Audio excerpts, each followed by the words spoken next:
Proudly present the Disney Songbook and the beloved songs and music of Disney legends Richard Sherman and Alan Menken.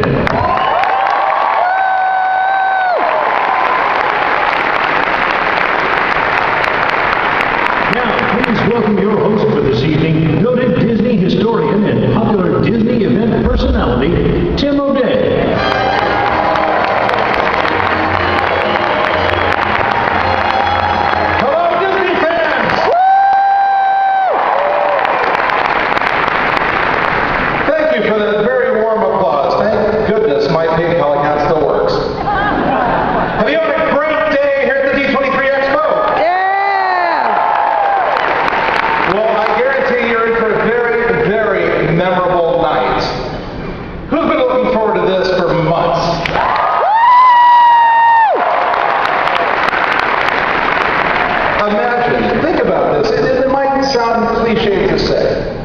But these two gentlemen, they have written the soundtrack, well, of their lives, whether you're 7 or 70.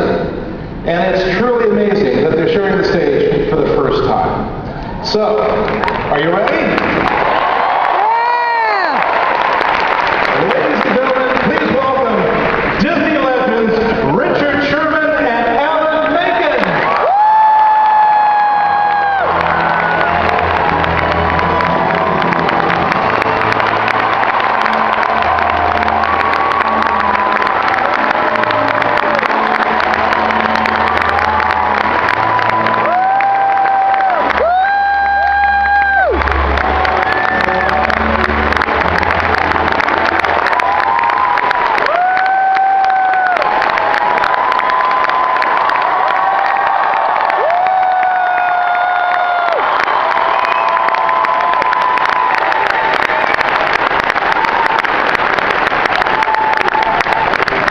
So guys, how's your day? All right, so I'm standing over here and thinking to myself, we have a little bit of a problem. There are two of you and one of these. So what are we going to do? Play four-handed. How about age before beauty? Age before beauty. You got it. And the beast.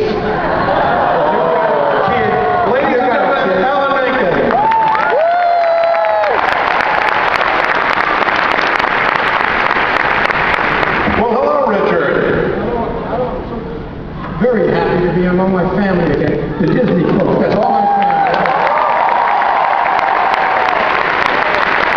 I didn't need that. There you go. Perfect. I want to be able to see everybody.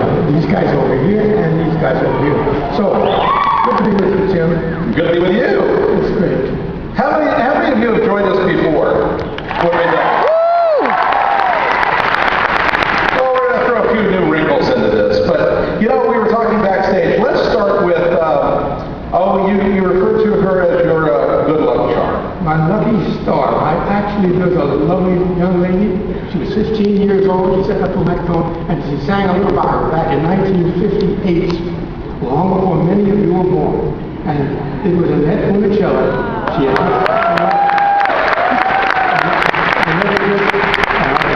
the last of the graduates of the Mouseketeers show, and they decided to give her some rock and roll songs to sing, but she's still very, very popular. And so they heard a little ditty my brother Bob and I wrote, and she made a recording of it, and it started the Sherman Brothers, really, with Disney. And I'll sing that in honor of my dear, dear friend, Annette Funicello.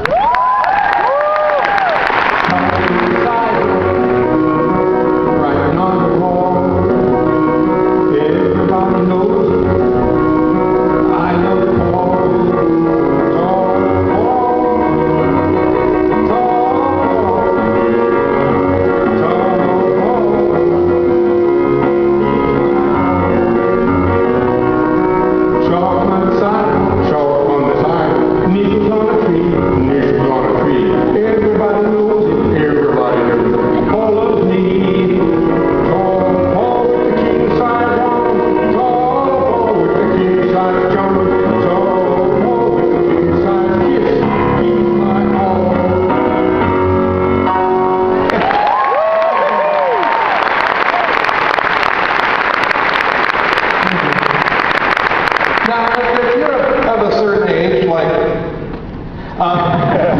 You had a crush on Annette, and I love those old Annette Funicello record albums that had themes, and they had the novelty songs on them, like, what was it, Pineapple Princess. Pineapple Princess. Oh, yes. Now, Pineapple Princess was from an album which we worked on called Hawaiianette. One word, clever stuff. And actually what we did was we wrote several songs and then we took some standards and made an album package. And it was a big, big seller. And I'll give you a little bit of Hawaiianette.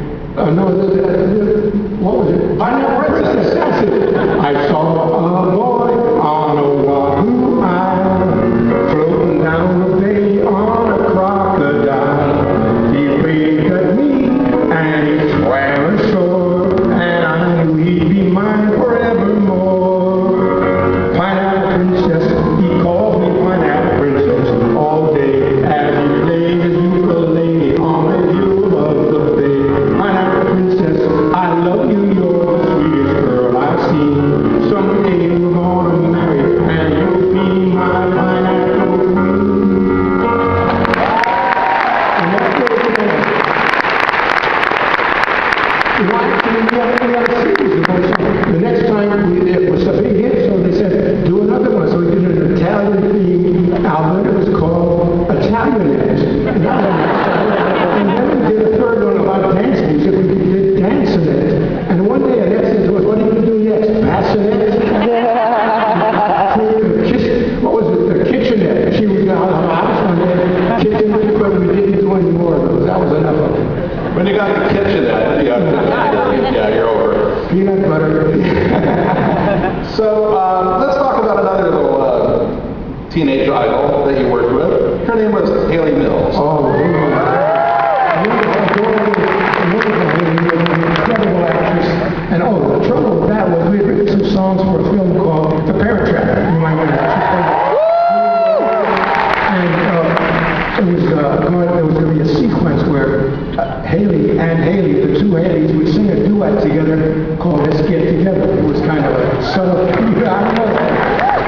subtle hint for the parents to get together. They were a divorced family.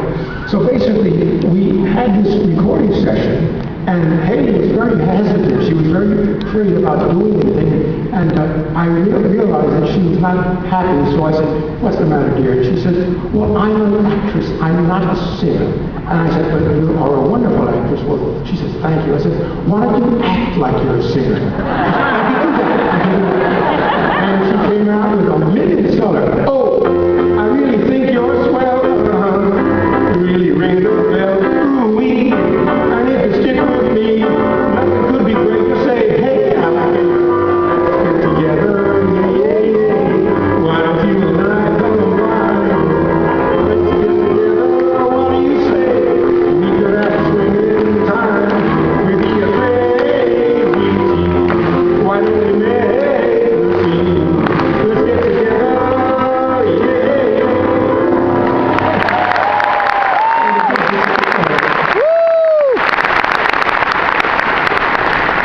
So you didn't have to write two songs for Haley, just one. She sang it. You saw the picture. She sang both parts. Yeah. She just split herself in half. I don't know how they do it. Disney has this magical trick that they do. Well, now, speaking of novelty songs, you wrote for Annette those novelty songs, and then you would get weird, strange assignments. Like you had an assignment to write a song about color. Oh, yes, Walt was going to do something very daring. Yeah, you saw it, didn't you? They see all of this coming, Richard. It's my family, I took my help on it. But actually, Walt was going to do something very daring. Television back in 1961 was pretty much all black and white. There was no color television. But Walt was going to switch from ABC to CBS, or to NBC, and he was going to come up with a whole series of color telecasts, color shows, and he gave us the assignment of writing a song about color. That's a weird assignment. You know, you can write about a lot of things, but just color. So we came up with the song called The Wonderful World of Color, and it became the actual theme song of the show for many, many years. And it was an old male choir, mixed choir sang it, and it went like this. Color. The world is a carousel of color.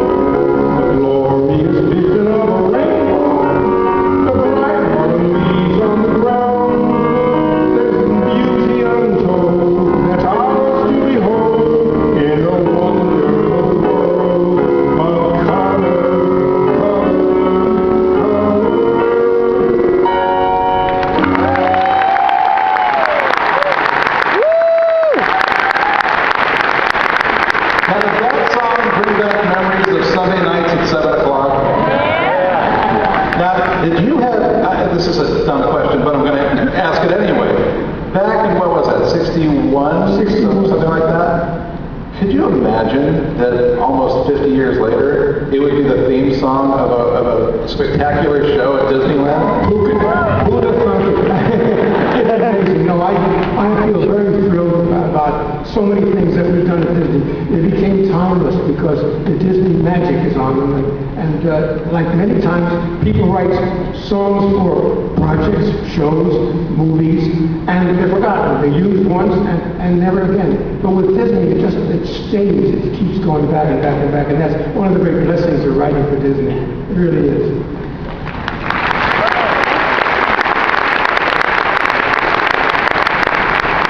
Now, we were talking about these novelty songs and strange assignments. One time you got an assignment to tell the story of something being ugly. Oh, yeah. There's a film we did for Disney called the Summer Magic. Summer Magic. You know, and it starred and a wonderful folk singer named Earl Ives, a great actor and singer. And I'm a great fan of Earl Ives. He's a great performer. And we came up with a little idea for him. He was going to sing a song called The Ugly Bug Ball. And it was a cute idea. It was kind of ragtime. It gave us a chance to write a different style than we usually wrote. And it was kind of marvelous. And Bob and I were tickled, except one day Walt said to us, you know, I don't like the word ugly. It's a negative word, and I think it sets me off. I'm not too happy. It's not the song. I just don't like the word ugly. And we were really kind of worried about it. And Bob came up, my brother, thank God, he came up with it. He said, well, a rhinoceros, a guy rhinoceros, looks at a girl rhinoceros and says, she's the most beautiful thing I've ever seen. You know, and Walt said, well, if we can get that into the script. So basically what happened is Sally Benson, who was the scriptwriter, wrote something of that into it, so we get to do Ugly Bug Ball. And I love that song, so I'm going to play that for you now. It's in ragtime.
Now, there's a special little bear that holds a great, oh, yes, you have a great affection for. I love this little guy. Actually, we were given a wonderful assignment. An English author by the name of A.A. Milne. I think some incredible, delightful stories with wonderful characters, all about little stuffed teddy bear and its friends. And he wrote this for his little boy, Christopher Robin. And we had the great honor of being asked to write the music for that original Winnie the Pooh series. And so I'll play the title song, which I just love.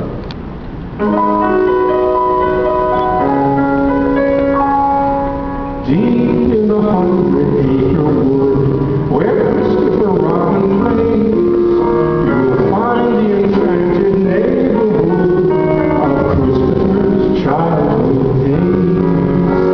A donkey named Eagle is his friend, and Canter and Little Blue. There's Rabbit and Piglet, and there's Cow. But most of all, Winnie the Pooh. Winnie the Pooh. Chubby little stuffed with fluff, he's Winnie the Pooh, Winnie the Pooh. Cut. Willie. Thank you, Willie.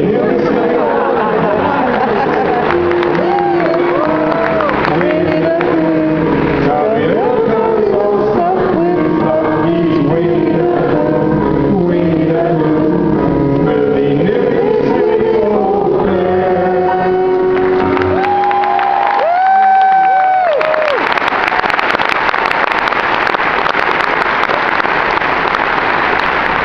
Did you catch everybody singing, not only singing along, but as you were doing, Winnie the heads were going on? I couldn't even save it because I blacked out on that line. Really never silly old bear. It's a clever line. I know a genius that came up with that. Blame Broadway, they got time. I didn't write that one. I wrote the other one. I wrote Tubby Little Cuddy Old Stuff. Then he wrote Really Never Silly Old Bear. We always split the copyrights, that way. The secret is out. The secret's We out. always always did collaborate on words and music. Bob and I would sit there and tough it out together. And after all the blood was left, we'd have a song.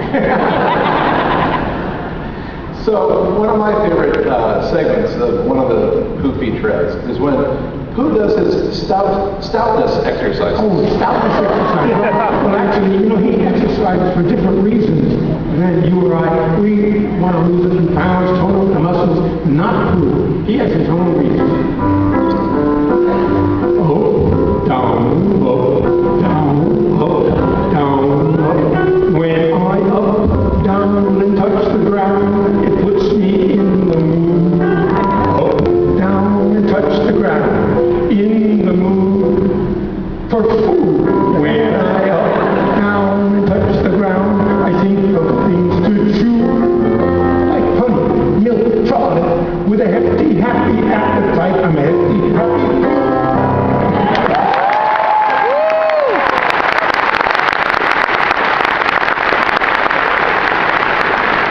Now this next character we want to talk about, you have been described as being just like this character. Me? Yes, you. A stuffed tiger? Hi. Everybody knows what a stuffed tiger is. It a tiger? Oh, what is it? Tiger. What is he?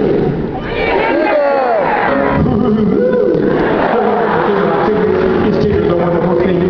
Their tops are made out of rubber. Their bottoms are made out of string. They're bouncy, bouncy, bouncy, bouncy, fun, fun, fun, fun, fun. But the most wonderful thing about tigers is tigers are wonderful fellows. Tigers are awfully sweet.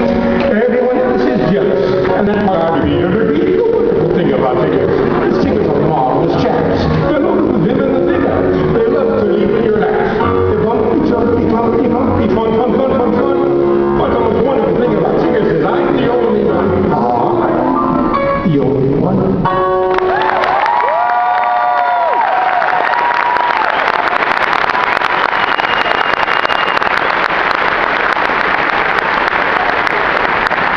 So, tigers, bouncy, flouncy, all of that. Bouncy, flouncy, Bouncy, flouncy. And you're pretty bouncy, flouncy, too. Oh. And what birthday did you just celebrate? I just celebrated my 85th birthday.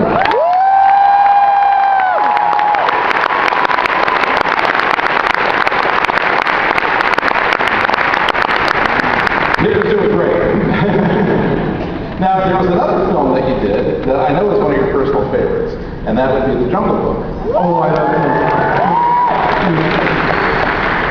Yeah. And recently that film has been turned into a stage show, a highly acclaimed stage show. Oh, I'm very excited. Yeah, tell us a little bit about that. Well, actually, Jungle Book was a great assignment because, Rudyard Kipling, the great English author, had written a marvelous book called Jungle Book, and it was a very serious, dark story. It had a lot of mysterious things in it and grisly things that took place in the jungle. And Walt fell in love with the storyline, but he didn't like the tone, the attitude of it.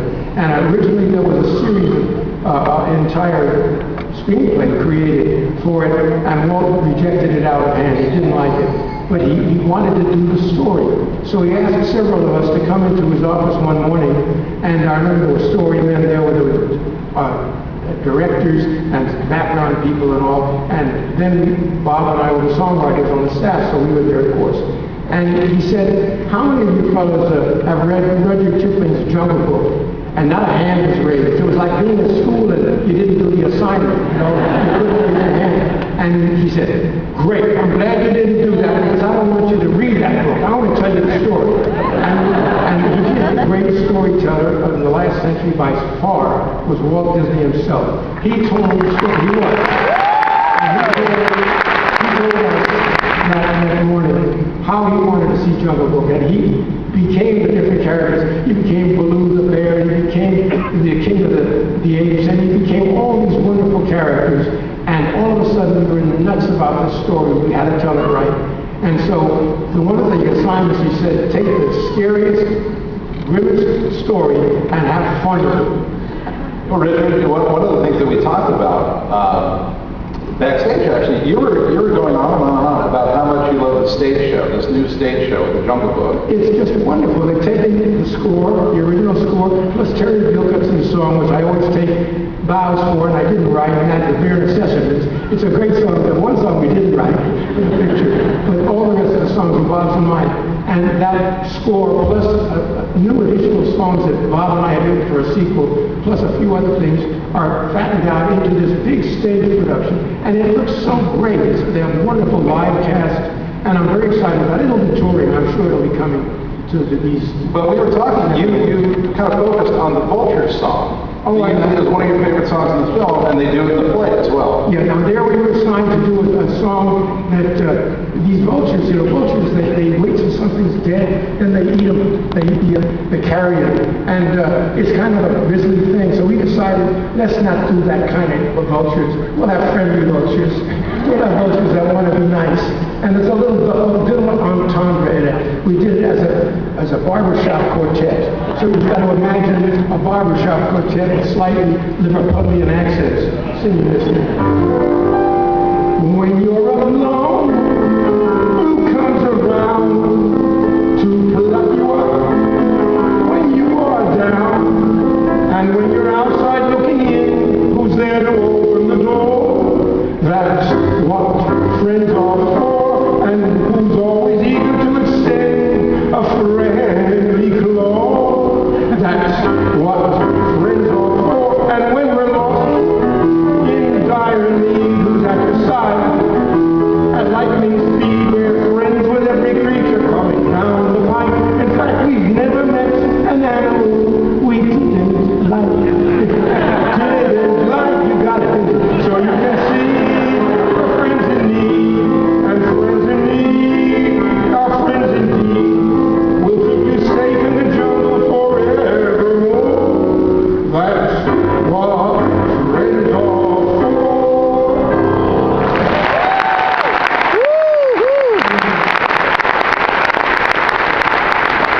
And you and Bob really worked with some of the show business greats, two of them being Louis Prima, Right. the great jazz man, and Phil Harris. That's right, two great performers. Now tell us about the recording session for the terrific song "I Want to Be Like You." Oh. How'd that go? Well, that was a wonderful thing. Actually, Bob and I had written this song, The King of the Apes. We got the idea for him to be the king of the swingers because we were discussing what does an ape really do? Well, he grunts, he goes, oh, like that a lot. And he also swings in the tree. And I remember sitting there, we're talking about what are we going to write for this guy? And as soon as the word swings in the tree came out, he said, he's the king of the swingers, not just the king of the apes, the king of the swingers, and his marauding monkey friends, they're his band. So we really got the thing. Then we cast it with Louis Prima and Sam Butera, which is this great group of jazz men, and they were marvelous. And then Phil Harris played Baloo, and so we said we'll have a sequence where Baloo and the King of the Apes sing together. And we never could get the two of them together. So that's the story behind it. So actually what happened was, we recorded just Louis Prima and Sam Butera filled in one place where they're doing the scat singing. That's the double talk sound words. And Scooby-Doo-Doo, Bananas, and that kind of thing. And we just did the inking of it, and then that was just Scooby-Doo-Doo, Scooby-Doo-Doo. And Phil Harris, about 4 months later, when he finally got into the studio, was listening and said, I can't sing that, that's not my kind of words, I can't do that. Willie Ryderman, our director, came out and said, Phil, look, do what you want to do, but just answer, you know. She said, oh, I'll do that. And it became the most hilarious thing you've ever heard. So they're having a conversation in double talk. And I can't go over that, but I'll give you an idea of what the song sounded like. Now, I'm the king of the swingers, oh, the jungle VIP. I reached the top and had to stop. And that's what's bothering me. Now, I want to be a man and cook and stroll right through town and be just like the other men. I'm tired of monkeying around. Say, I want to be like you. I want to talk like you too. You see, it's true. And it's like me. Can learn to be human too. I'll eat your mannerisms. We'll be your shirt wings. No one will know where man comes and a rabbit tag begins. And when I eat bananas, I won't feel them with my feet. Cause I'll become a man and cub and get some of their keys. Say, ooh, I want to be like you. I want to walk like you and talk like you too. You see, it's true, shoo, and it's like me, and learn to be human too. And learn to be human too. One more time. And learn to be human too. I want to be like you.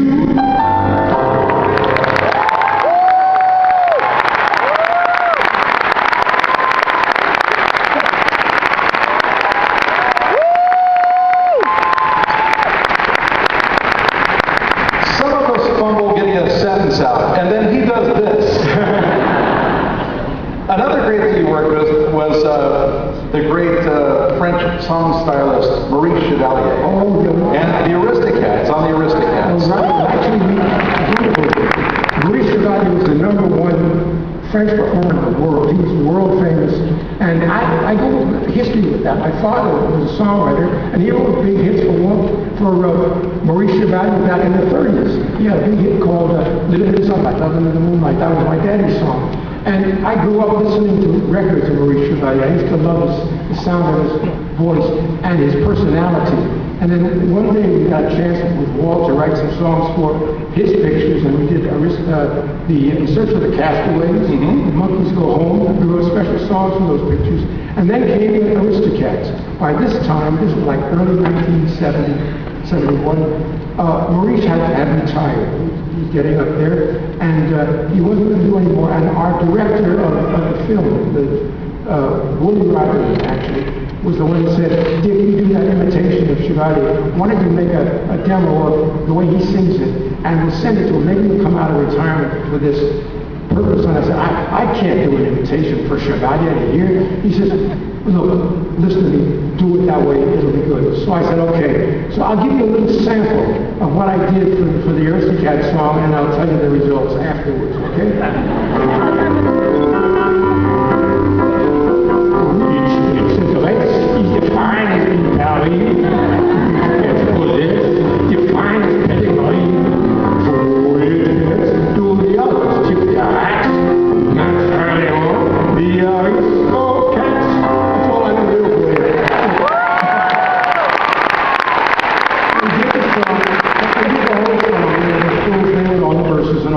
And sent it off to Chevalier. Sure enough, he came out of retirement and he sang the main title and the end title of the song in English and French. It was wonderful.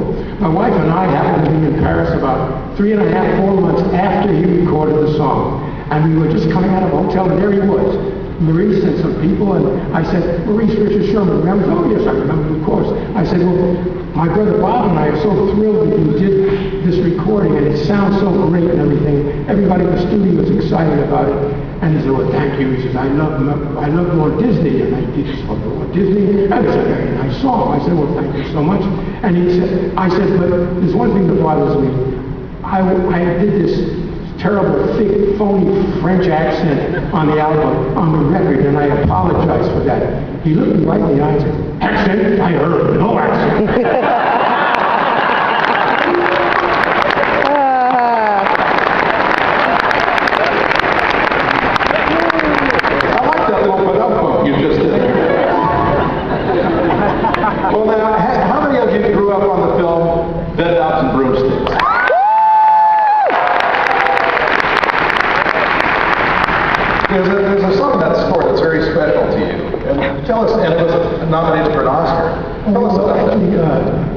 were at the studio, and Walt had passed on, and we were back. We had come back into the studio after being away for a while, and we were asked to do some more songs for Bedknobs. They were about to shoot the film, and they needed a couple of sequences. And there was one place where a song was needed for the Eglantine Price, or the Eglantine Price, to sing about a little doubting Thomas, a little boy who didn't believe in magic, he didn't believe in anything, he was very disenchanted with life. And we were trying to think of what are we going to write about? And we were saying, Walt isn't here anymore, and we used to always bounce our songs off of Walt first, straight up for him, and then he'd say, yeah, that was a big praise. Yeah, that'll work. And then we had it in the film. But in this case, we didn't have any Walt Disney to tell us. And so I remember one of us said, well, we got to start depending on ourselves, because we got to believe in ourselves. It's as simple as that. And I said, this little boy was going through the age of not believing. Oh, yeah, but once you start believing in yourself, then you can do things. So we wrote this little song, and I'm very fond of it.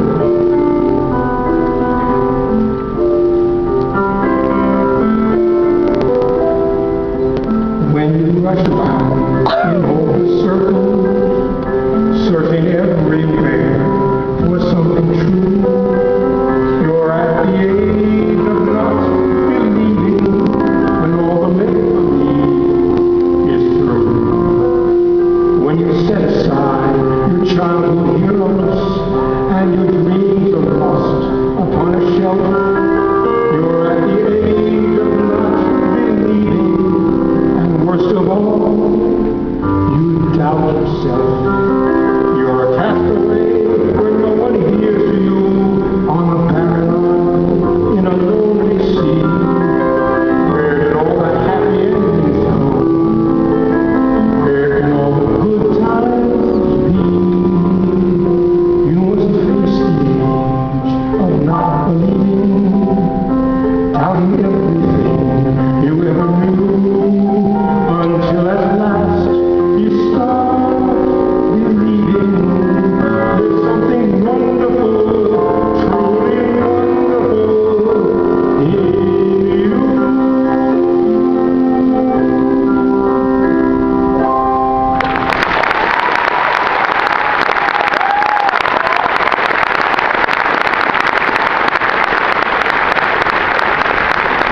Now let's talk about the Disney parks a little bit. The Disney parks, I've heard of those. Right now. And I want you to tell them the story. You've told me this before. There was a night that you and Elizabeth, your wife Elizabeth, happened to be at Disneyland. Oh, Tell us that story. It's a very touching story. Bob and I have been on the staff for about 3 years, and we had a pass. We could get into Disneyland anytime we wanted. And my wife Elizabeth and I were at the park one night, very late, and we had this most wonderful day. We'd done all the rides, and it was just great. And at the end of the day, we just lingered on Main Street, just before going out the old exit when you used to go out in the parking lot was back there. And we saw some singular figure, practically empty park, and one figure was just walking down the road, looking into the windows of the stores. And I said, well, that's Walter, and let's tell him how much fun we had tonight. So we waited for him to come, and he said, oh, Dick, Elizabeth. And we were talking for a minute, and I said, well, we just wanted you to know we had the most wonderful day. It was just incredible. And at the end, when Tinkerbell was flying across the sky, and the music was playing, and the skyrockets were going off, I just started to cry like a baby. There's happy tears, but they were just coming out of my eyes. And he said, you know, I do it every time. Right there and we went on the top of the fire station there. And I dearly remember that because he just loved the park. He loved the things in it. He loved what it symbolized. He loved what it meant. You know, there are happy endings. There's a good world out there. Nice, positive things. He was a very positive man.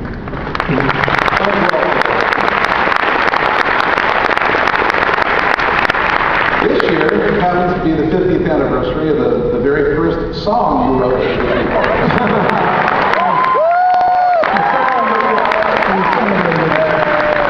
We all had a hobby. We thought it was a hobby. He had a thing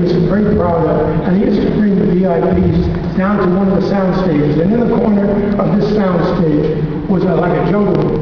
And they would come in and they would see this thing that was going on. It was called audio animatronics. You know about them now, but not 50 years ago. And people would see orchids singing and birds, standing on a perch singing, and tiki torches going, and all that would rain. And they would see this show that they were creating for the Enchanted Tiki Room, and they would say, it's great, Walt, what the heck is it? And so we were called down one day to this room, and we were sitting on bridge chairs, I remember that, and the show started, and down came this cascade of birds singing, let's all sing like the birdies sing, and we're listening to this thing, and at the end, when the rain stopped and everybody was happy again, we said, well, it's great, well, what is it? And you look right at us and said, you guys are going to write me a song that's going to explain all this. And so we said, yeah, okay, well, you have to believe it. We're going to write a lyric, you have to believe. It's too bad you don't have a parrot. He thought for about half a second. He said, we won't have one parrot, we'll have 4 parrots. We'll have a Dutch parrot, we'll have a German parrot, we'll have a Spanish parrot. He was going through a whole conception. And he said, what kind of a song are you going to write? So we looked around, and it was kind of a tropical room, a tropical song, a calypso. So he said, yes, calypso. And what's it going to be called? Well, Enchanted Tiki Room was a bit of a nothing title. It's a good title for the place, but a song title, no. But tiki is a great word. And if you're a songwriter and you hear words like tiki, it's kind of good. And so I remember thinking, tiki, that's a great sound, tiki. How about we call it the tiki room? He says, that's it, we're not going to have a song, I need it. The following song has been playing now for 50 years. Oh, they know this song. I'm sure they'll sing along. I wish you would. Welcome to a tropical highway. You lucky people, you. If we were in show, starting right away, in the audience, too. Everybody in the tiki room, in the tiki room. All the birds sing with $10 through, and the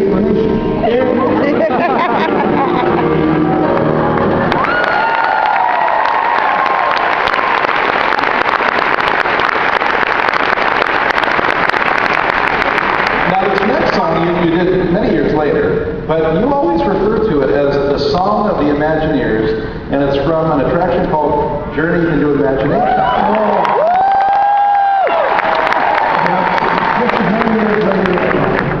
Audio animatronics had come of age. They really were doing incredible things, and Tony Baxter created a wonderful ride. One of our latest legends, he just today made a legend, and he's going to have a window on Main Street now.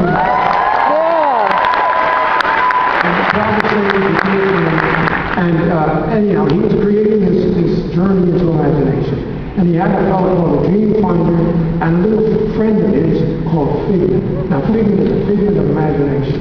And we were asked to write a song that would sort of explain what this ride was going to be. It's wonderful journey into imagination. And now it's like the Imagineers song, because we all have imaginations. And that's what it's all about. It takes one little spark of imagination to make wonderful things happen. And it starts like this. One little spark of inspiration is at the heart of all creation. Right at the start of everything that's new. One little spark lights up for you.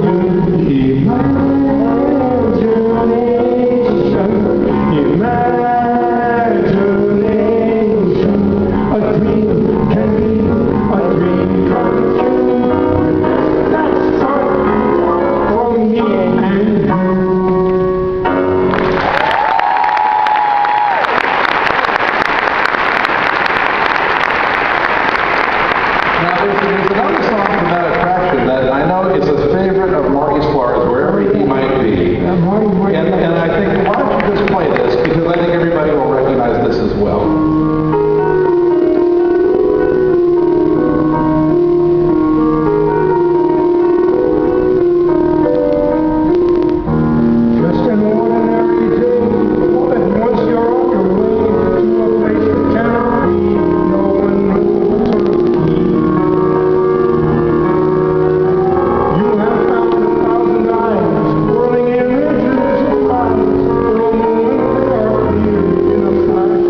next year. Oh, yeah, no.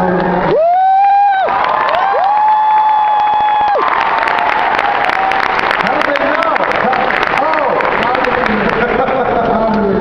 The pictures. So Richard, I mean, good grief, 50 years ago. I mean, I look like Jason Schwartzman.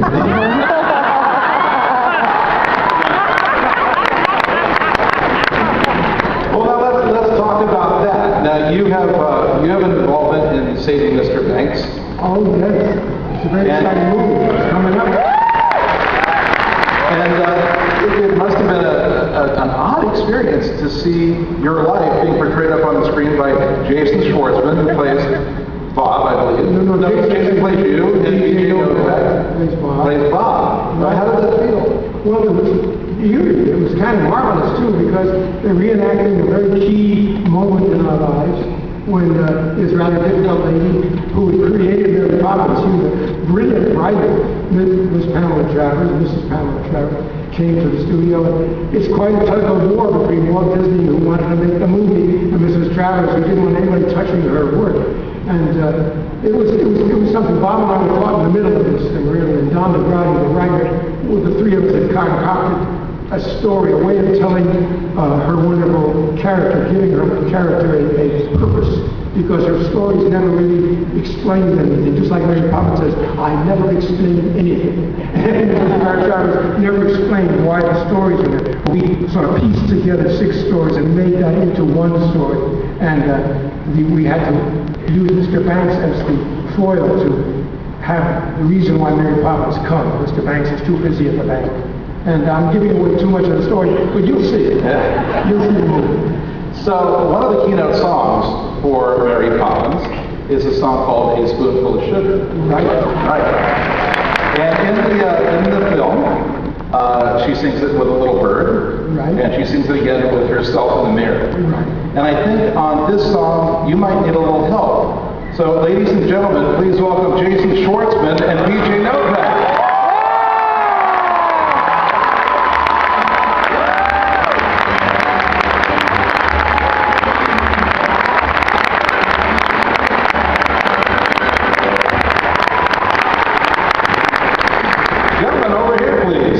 You guys are really sly. You know, I saw them this morning. They were in a presentation, and they did a great job, by the way.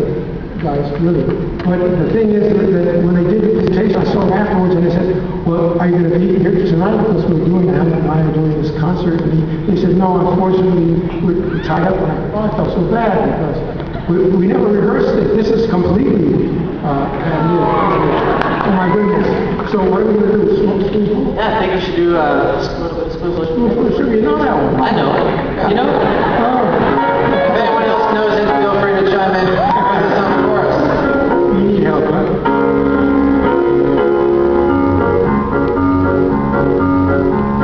In every job that must be done, there is an element of fun. You find one and snap the jobs in. And every task you undertake becomes a piece of cake, a lark, a spree. It's very clear to see.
Gradi. Don Gradi was an artist writer.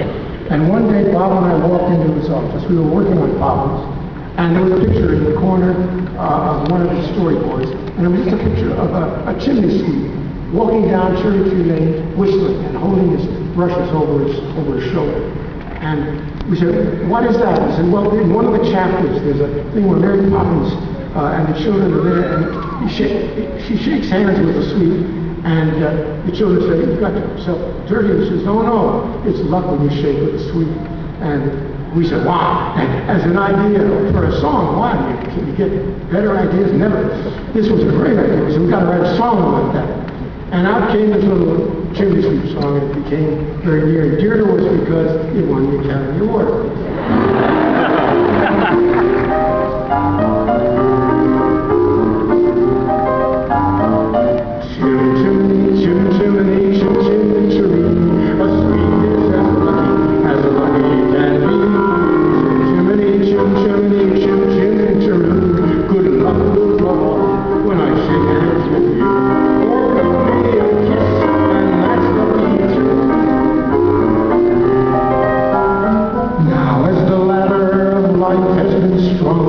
You may think a sweep's on the bottommost rung, though I spends me time in the ashes and smoke. In this whole wide world, there's no happier. Up with them, smoke is all bitter than the curve. Between pavement and stars, that's the chimney sweep's world. But there's hardly no day and hardly no night. There's things up in shadows and halfway in light. On the rooftops of London,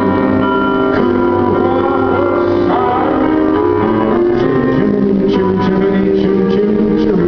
When you're with a sweep, you're in black company. Nowhere is there a more happier crew than them watching chimney.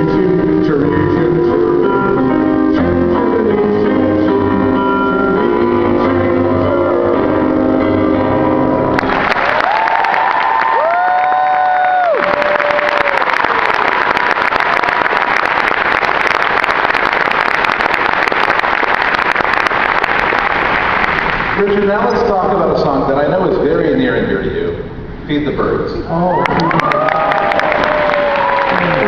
there are many reasons why this is very near and dear to me, but I think the most important reason is because of the fact that it's no secret. I mean, we love Walt Disney very much, and we were very fond of him as a human being, aside from being a great boss. And when we first played our ideas for Mary Poppins for Walt Disney, we played this song among a couple of other things that he'd written that we thought would work nicely for the picture. And we did a lot of talking that day. I remember at the end of this meeting, a long meeting, he said, play me that Burley song again. So I played it again.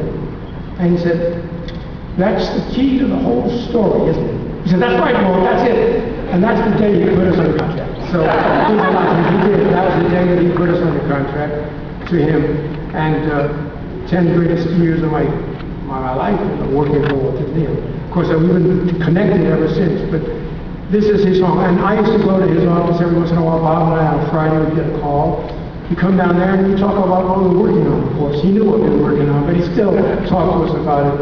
And then he'd look out the north window and he'd say, of his office, and he'd say, play it. And I played it for him.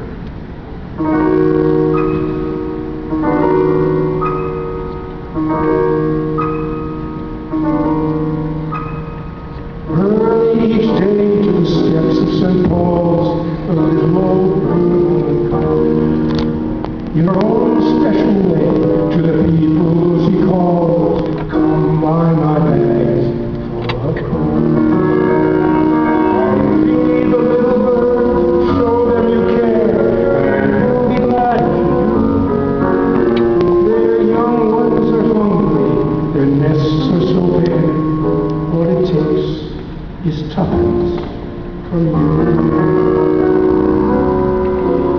Feed the birds, tuppence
about that.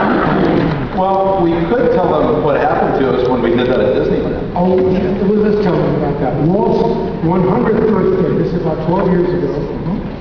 You had produced a show, and we had a lot of Imagineers came out and did speeches and talked about the projects and things that they created.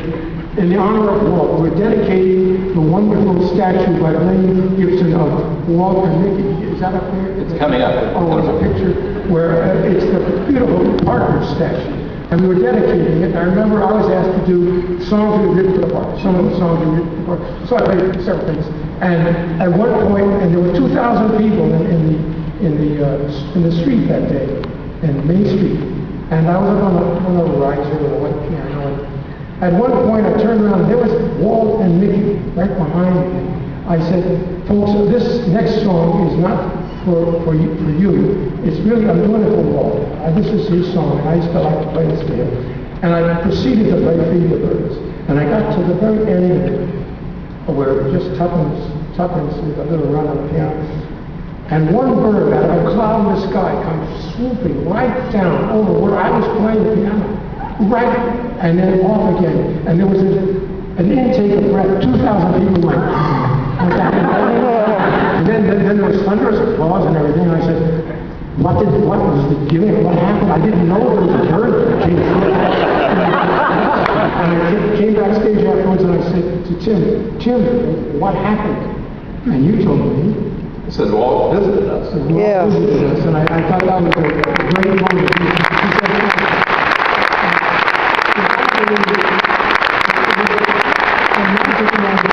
I wasn't believing that it happened until I saw the videotape. And there it was, one bird flew down out of the sky. And one time you told the story and you said the bird sat on the piano and winked at me. And I said, that's going to the phone. But you did fly over and you really did. And I always feel Walt is with one of us, that's true. Well, speaking of Walt, let's close out by playing out one of Walt's favorite songs. And it's a song that you wrote for Walt for an attraction that shows off Walt's great optimism. Oh, so let's close with that. He was the futurist of all time, and we did a song for an attraction called Carousel of Progress. And you performed it to that number, but it goes something like this. There's a great big beautiful tomorrow, shining at the end of every day.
About being here, being part of this wonderful, wonderful organization, being part of your lives.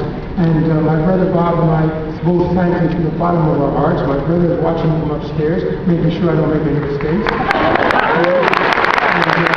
This is a little song we wrote that kind of describes the way we feel about the whole event.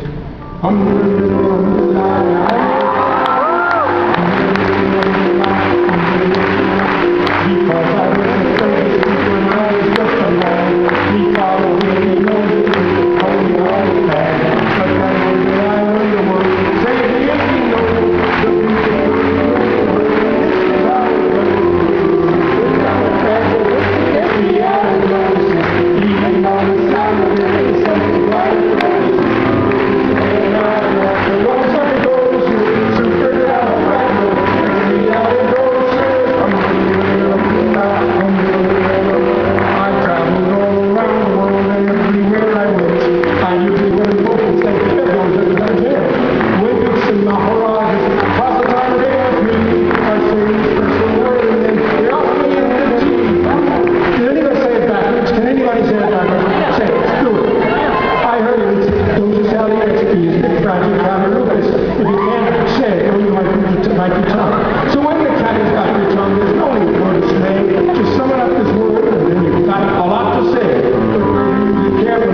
now the president of the Expo drove us out of the Expo, used to try to get out of the room because she just got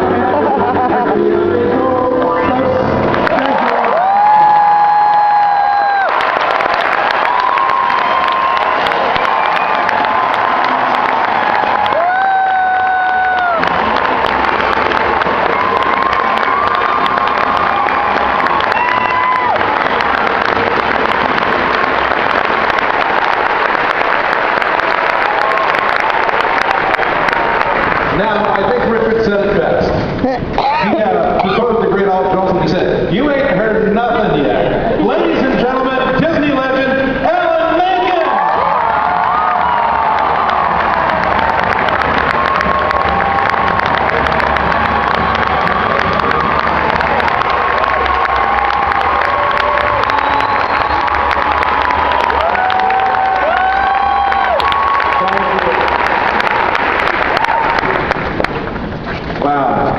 Wow, what an amazing tradition to be a part of.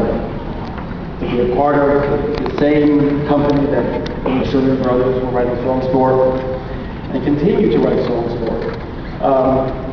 And I got to tell you, from the time I came out to Disney, and Howard came out, nobody was sweeter and more supportive or more acknowledging of us than that wonderful man there, Richard Sherman.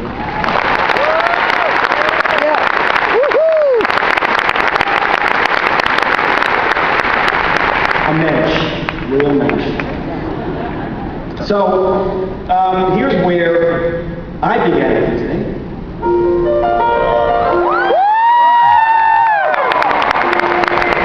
Look at this stuff, isn't it neat?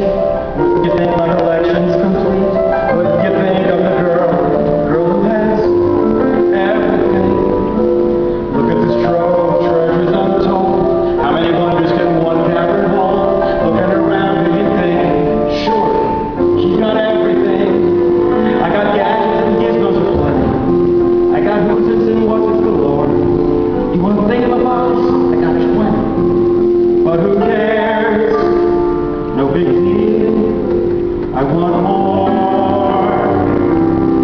I want to be where the people are.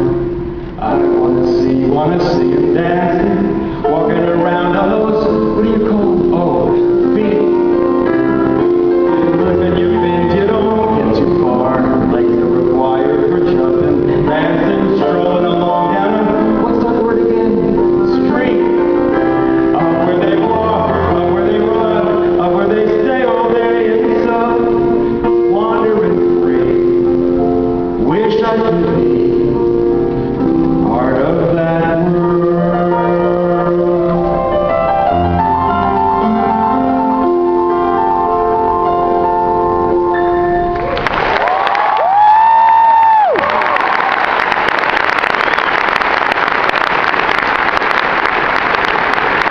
So, how Howard Ashman and I came to Disney was actually through, I suppose, our show, Little Shop of Horrors.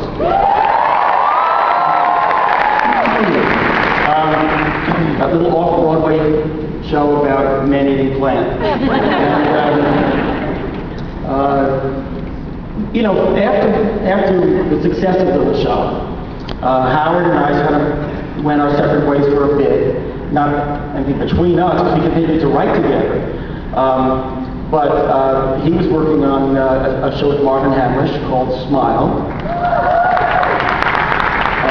And I was working with a man named Tom Ian, who wrote Dreamgirls, on a show called Pix, the show musical.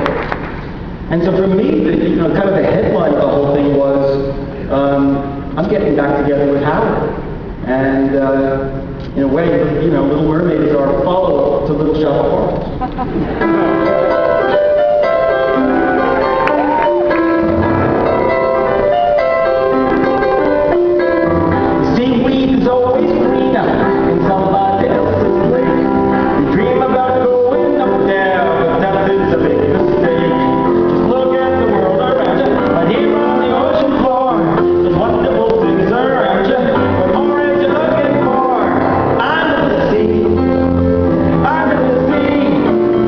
Darling,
together a lot of stuff for you guys. Some you know, and some you don't know, or you might know. So, Little Mermaid became a Broadway show. I should say first of all, let's talk about the Oscars, shall we? That was amazing. You know, we won 2 Oscars for Little Mermaid, for Best Score and for Best Song for Under the Sea. And it was an amazing experience. Howard and I met Howard Ashby and I looked at it once before, which was for Mean Green Mother from Outer Space, Little Shop of Horrors. And I remember going to I think it was the Dorothy Chandler Pavilion, and you know, sitting in this seat in the middle of a row, you know, and it just seemed enormous. It seemed this big. Of course, this is bigger, but it seemed like it was just immense. And Levi Stubbs came out and sang Mean Green Mother from Outer Space and brought the house down. And I turned to Howard and said, "Oh my God, if we win, I mean, what?" He says, "You can relax. You're not getting any awards tonight." But a few years later, when we were there for Little Mermaid, he was right there on the aisle. So for the Broadway show of Little Mermaid, which is also, by the way, it's playing now all over the world. It's a fabulous production in Russia and an amazing production in Tokyo. And so my friends from Tokyo are here tonight, I know. And we have a lot of new songs by my collaborator, one of my collaborators, one of those have been Glenn Slater. So here's some songs you may or may not know from the Broadway show and stage musical of Little Mermaid. First song, Ariel's unspoken message to Eric. In Act 2, she's lost her voice and she can't speak, but we hear her sing her inner thoughts. If only you could know the things I long to say. If only I could tell you what I wish I could convey.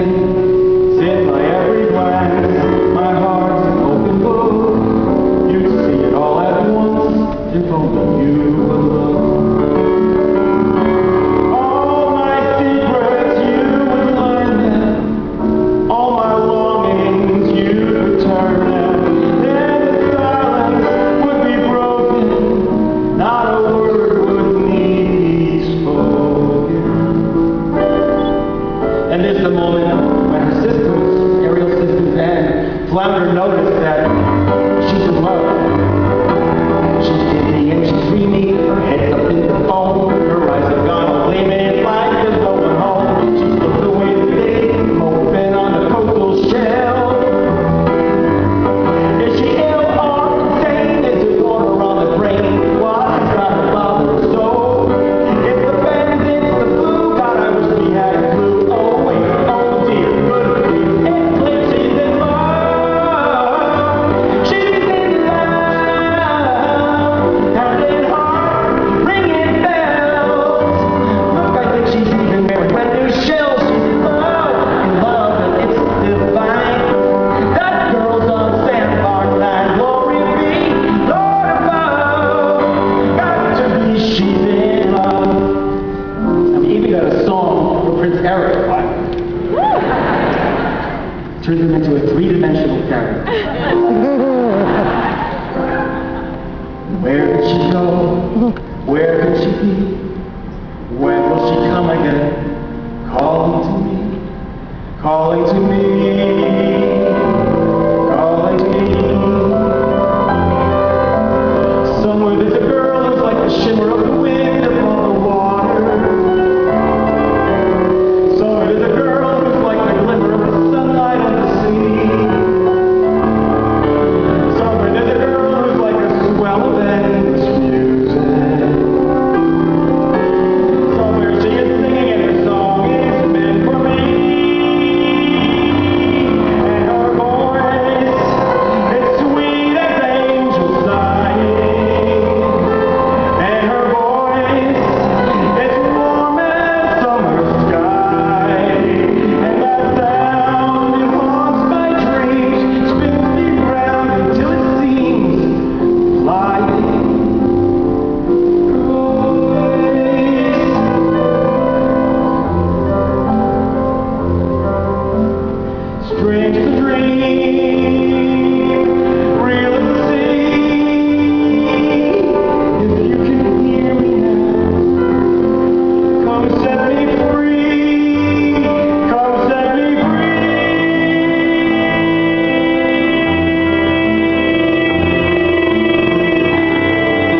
So, our animated musical after Little Mermaid, of course, was the movie.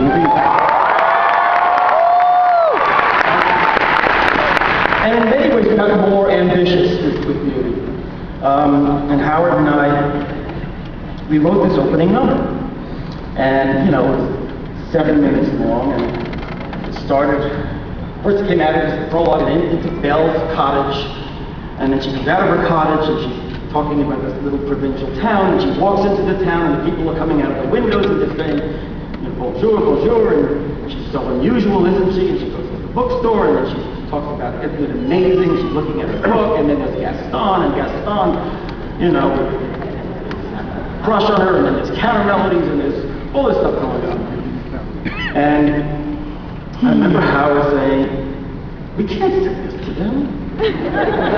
Who asked for a 7-minute opening number? I hate it.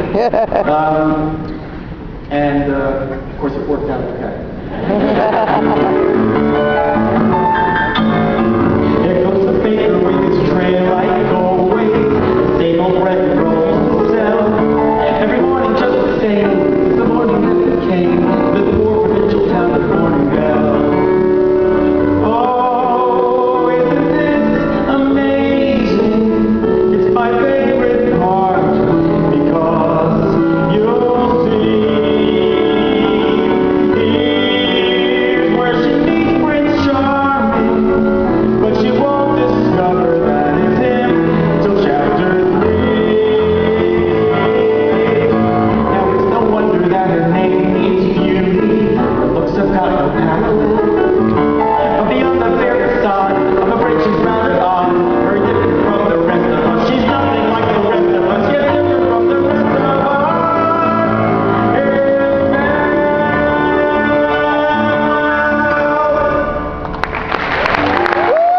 No one's slick as Gaston, no one's quick as Gaston, no one's next as incredibly thick as Gaston, but there's no man in town as manly, perfect or pure paragon. You can ask any Tom, Dick, or Stanley, and they'll tell you whose team they prefer to be on.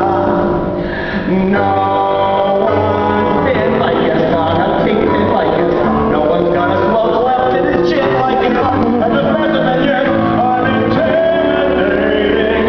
I would find that Gaston.